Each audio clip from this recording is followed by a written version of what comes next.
இனிமேல் அரசியலில் தளபதி எடுக்கின்ற முடிவுக்கு நான் முழுமையாக ஆதரவு தருவேன், கட்டுப்படுவேன் என்பதை தெரிவித்துக் கொள்கிறேன்.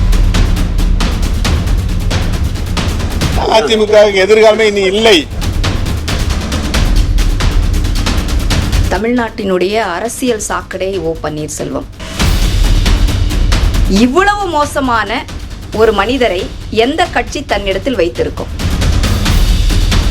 வாரிசு அரசியலை முன்னிறுத்தி திமுக தொடர்ந்து ஒரு ஆட்சியை நடத்திட்டு இருக்காங்க, கட்சியை நடத்திட்டு இருக்காங்க. அந்த வரிசையில தன்னுடைய மகனையும் இணைத்திருக்கிறார். எல்லாரோட ரத்தத்துல ஊறி போயிருக்குங்க. திமுக எதிர்ப்பு என்ற மனநிலை ஒவ்வொரு அதிமுக தொண்டனின் ரத்தத்திலும் ஊறி போயிருக்கிறது. ஆனா எப்படி இவருடைய ரத்தத்தில் மட்டும் இப்படி சாக்கடை கலந்திருக்குன்னு தெரியல. இவர் தனி கட்சி தொடங்கியிருந்தா கூட பாராட்டி இருக்கலாம். ஆனால் இவருக்கு எந்த செல்வாக்கும் இல்லை என்பதை அவரே உணர்ந்திருக்கிறார். தான் ஒரு செல்லாக்காசு என்பதால் இன்னைக்கு திமுகவில் இணைந்திருக்கிறார். முன்னாள் முதல்வர் ஓபிஎஸ் இன்னைக்கு திமுக இணைஞ்சிருக்காரு மேம், எப்படி மேம் பார்க்குறீங்க? தமிழ்நாட்டினுடைய அரசியல் சாக்கடை ஓ பன்னீர்செல்வம். அதுதான் என்னுடைய முதல் கருத்தை நான் சொல்ல விரும்புகிறேன்.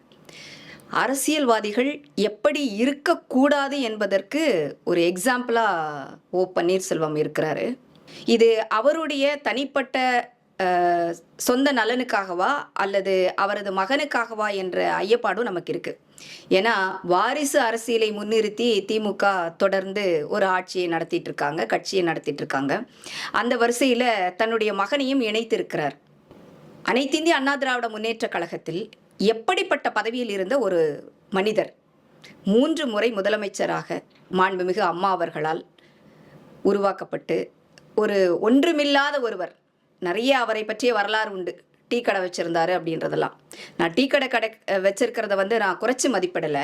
ஆனால் எப்படிப்பட்ட நிலைமையிலிருந்து ஒரு மனிதன் இப்படி ஆன ஒரு உச்சத்தை அடைய முடியும் அப்படின்ற ஒரு இடத்துல வந்துட்டு கடைசியாக இன்னைக்கு அனைத்து இந்திய அண்ணா திராவிட முன்னேற்ற கழகத்திலிருந்து அரசியல் அனாதையாக்கப்பட்டார். ஏன் அவரை வெளியில் அனுப்பிட்டாங்கன்னு சில பேர் தெரியாமல் பேசுகிறதும் உண்டு. இவ்வளவு மோசமான ஒரு மனிதரை எந்த கட்சி தன்னிடத்தில் வைத்திருக்கும்? அப்போ கட்சியில் இருக்கக்கூடிய தற்போதைய பொதுச் செயலாளரும் சரி, கட்சி நிர்வாகிகளும் சரி, எல்லாருக்குமே இவரை பற்றி மிக தெளிவாக தெரிந்திருக்கிறது. அதனால்தான் இவரை ஒதுக்கியிருக்காங்க அப்படிங்கிறத இப்போ தமிழ்நாட்டு மக்கள் அத்தனை பேரும் புரிஞ்சிருப்பாங்க. ஒன்றும் தெரியாத சில பேர் பேசுகிறாங்க, ஆஹா அவர் திமுகவுக்கு போன உடனே பெருசாக திமுகவினுடைய வாக்கு வங்கி உயர்ந்துருன்னு. எனக்கு ரொம்ப ஆச்சரியமாகவும் வேடிக்கையாகவும் இருக்குது. ஒரு அரசியலில் இவ்வளோ வருஷம் இருந்த ஓபிஎஸும் சரி, திரு ஸ்டாலினும் சரி, இப்படியான ஒரு மனநிலை கொண்ட ஒருவரை தன் கட்சியில் இணைத்திருப்பதால் மக்கள் எப்படி வாக்களிப்பார்கள்னு இவங்க நம்புகிறாங்கன்னு நமக்கு தெரியல. சொந்த கட்சியிலே அவர்களுக்கு ஓட்டு கிடைக்காது. அனைத்து இந்திய அண்ணா திராவிட முன்னேற்ற கழகத்தை சார்ந்த தொண்டர்களும் ஓட்டு போட மாட்டாங்க. ஏன்னா இவர் இன்னைக்கு பேசியிருக்காரு, பல லட்சம் தொண்டர்கள் அதிமுகலேருந்து திமுகவுக்கு வருவாங்களா? எப்படிங்க வருவாங்க? எல்லாரோட ரத்தத்தில் ஊறி போயிருக்குங்க. திமுக எதிர்ப்பு என்ற மனநிலை ஒவ்வொரு அதிமுக தொண்டனின் ரத்தத்திலும் ஊறி போயிருக்கிறது. ஆனால் எப்படி இவருடைய ரத்தத்தில் மட்டும் இப்படி சாக்கடை கலந்திருக்குன்னு தெரியல. அம்மா உண்மையாகவே இருந்திருந்தா என்ன மனநிலைக்கு ஆளாக்கப்பட்டிருப்பாங்க அப்படின்னு எனக்கு சொல்லவே தோணலை. 2 நாளைக்கு முன்னாடி அம்மாவினுடைய பிறந்த நாள். இதுவரைக்கும் அம்மா அம்மான்னு சொன்ன ஒருவர் இந்த அதிமுகவின் ஒருங்கிணைப்பு குழுன்னு சொல்லி அது ஒரு பெரிய நாடகத்தை நடத்தி பல ஆயிரம் அல்லது சில 100 தொண்டர்களையாவது ஏமாற்றி தன்னுடைய சுய லாபத்திற்காக அவர்களை பக்கத்தில் வச்சிருந்துட்டு தான் ஒரு செல்லா காசு என்பது தெரிந்த உடனே இன்னைக்கு திமுகவுக்கு போயிருக்காரு. ஏன் செல்லா காசு அப்படின்னு நான் சொல்கிறேன்னா, இவருக்கு உண்மையிலேயே ஒரு ஆளுமை இருந்து ஒரு தலைமை பண்போடு இருக்கக்கூடிய ஒருவராக இருந்தால், ஒரு முன்னாள் முதலமைச்சராக இருந்த ஒருவராக இருந்தால், அனைத்து இந்திய அண்ணா திராவிட முன்னேற்ற கழகத்தில் ஒரு முக்கிய பொறுப்பில் இருந்த ஒருவராக இருந்தால் இவரை சுற்றி பல லட்சம் பேர் போயிருந்திருக்கணும். நான் உண்மையாக சொல்கிறேன், இவர் தனி கட்சி தொடங்கியிருந்தா கூட பாராட்டி இருக்கலாம். ஆனால் இவருக்கு எந்த செல்வாக்கும் இல்லை என்பதை அவரே உணர்ந்திருக்கிறார். தான் ஒரு செல்லாக்காசு என்பதால் இன்னைக்கு திமுகவில் இணைந்திருக்கிறார். இவரை பற்றி நம்ம ரொம்ப பேச வேண்டாம் நான் நினைக்கிறேன்.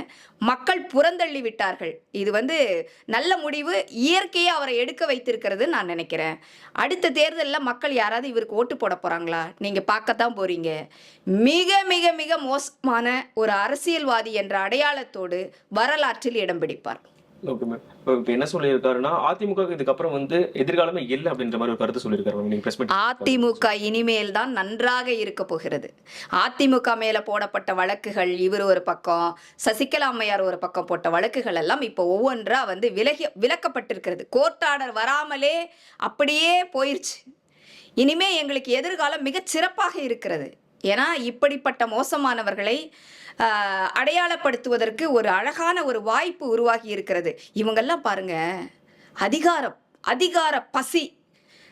தனக்கு தன்னை சுற்றி ஒரு 100 பேர் நிற்கணும், எம்எல்ஏவா இருக்கணும், மினிஸ்டரா இருக்கணும், இல்லைன்னா செத்துருவாங்க. அந்த மாதிரி ஆட்கள் தான் இந்த மாதிரி அதிகாரத்திற்காக எந்த நிலைமைக்கு போக தயாராக இருக்கிறார்கள். அதாவது யாரு காலிலையும் விழலான்னு சொல்லுவாங்கல்ல, அந்த மாதிரி மிக மிக மோசமான உதாரணமாக பன்னீர்செல்வம் அவர்கள் நடந்திருக்கிறார். இது அதிமுகவிற்கு இனிமே பலம் தான் இருக்கு அப்படிங்கிறது தான் மக்களும் பேசிக்கொள்ளக்கூடிய விஷயம், தொண்டர்கள் பேசுகின்ற விஷயம். நாங்களும் அதைத்தான் நினைக்கிறோம், நம்புகிறோம். இப்போ ஓபிசியோடைய இணைவு திமுக எந்த அளவுக்கு சாதகமா இருக்குன்னு நினைக்கிறீங்க? ஐயோ, இவரால் அவங்க ஏற்கனவே காங்கிரஸினுடைய கூட்டணி இதெல்லாம் இப்போ ரொம்ப பெரிய பிரச்சனையோடு இருந்துட்டு இருக்கிற இந்த டைமில் ஓபிஎஸ்ஸையும் வண்டியில் ஏற்றிருக்கும் போது வர்றவங்களெல்லாம் நாங்கள் வண்டியில் ஏற்றிப்போம் அப்படின்னா, ஏங்க அந்த வண்டியில் ஒரு 30 பேர் தான் உட்கார முடியும்னா, நீங்கள் பாட்டுக்கு 600 பேரை ஏற்றுறீங்களே, அந்த வண்டி தாங்குமா? ஆக்சிடென்ட் ஆகுமா? ஆகாதா? அந்த வண்டி முழுகிரும், அந்த கப்பல் முழுகி போயிடும். இதுல ஒண்ணு இல்லைன்னு புறக்கணிக்கப்பட்ட ஒருவர், இந்த கட்சியிலிருந்து தூக்கி எறியப்பட்ட ஒருவர், யாருமே கண்டுக்கலைங்க. அந்த மனுஷனை யாருமே கண்டுக்கல. அப்படி கண்டு கொள்ளாதவர்கள் கூட நீங்க வாங்க வாங்கன்னு கேட்டு கூப்பிட்டு நீங்க வச்சுக்கிட்டீங்கன்னா உங்க கட்சியினுடைய பலம் வீக் ஆகுதுன்னு தானே தெரியுது. யாரனாலும் நீங்க சேர்த்துப்பீங்க. ஏங்க ஒரு மனிதருங்க, ஓபிஎஸ் என்பவர் ஒரு தனி மனிதர். அவருடைய மகன் ரவீந்திரநாத்தை வேணா கூட்டு போயிருக்காரு. ஒரு 2 பேர் போறதுனால இவரை அவங்களுடைய கணக்கு அரசியல் கணக்கு ரொம்ப தப்பான கணக்கு. அவங்க நினைக்கிறாங்க ஒரு சமூகத்தை சார்ந்தவர்கள் எல்லாம் ஓட்டு போட்டுருவாங்கன்னு. சத்தியமா போட மாட்டாங்க. ஏங்க எனக்கு தெரிஞ்ச அந்த சமூகம்லாம் ரொம்ப எப்படி சொல்றது, ரொம்ப சுயமரியாதையோடு இருக்கக்கூடியவர்கள். இந்த மாதிரி கேவலமான இந்த ஈனச் செயலை செய்கிறத அவங்கெல்லாம் ஏற்றுப்பாங்க அப்படிங்கிறத என்னால் நம்பவே முடியல. ஏன்னா நானும் ஒரு சவுத் சைட்லேருந்து வர்ற பொண்ணு தான். எனக்கும் தெரியும் எப்படிப்பட்ட மனநிலையில் அவர்கள் இருப்பார்கள் அப்படின்னு. அதனால் இது திமுகவிற்கும் இழப்பு, பன்னீர்செல்வத்திற்கும் மிகப்பெரிய இழப்பு, அதிமுகவிற்கு மிகப்பெரிய பலம் அப்படிதான் நான் சொல்கிறேன். அரசியல்ல உண்மையா என்னதான் நடக்குது தெரிஞ்சுக்க நாளை நமதே சேனலை சப்ஸ்கிரைப் பண்ணுங்க.